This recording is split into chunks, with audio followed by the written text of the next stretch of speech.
You kind of obviously got introduced in the game, at least from my understanding, when I first started hearing you was through the Migos.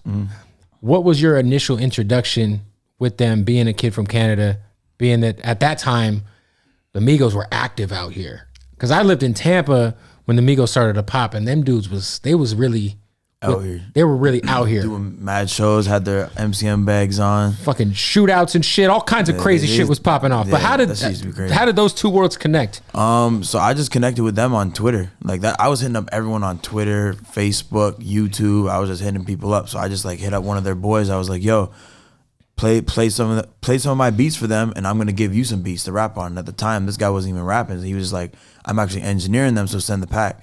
I sent the pack, and then from there, you know what I'm saying? That easy. Yeah. It's crazy because nowadays, way harder to do that. Think about like DMing someone. Like no one's gonna check your DM. It's crazy. That's where like people always ask me for advice and stuff. I'm like, I don't even know what kind of advice to give somebody, because what worked for me is gonna be hard to work for someone else.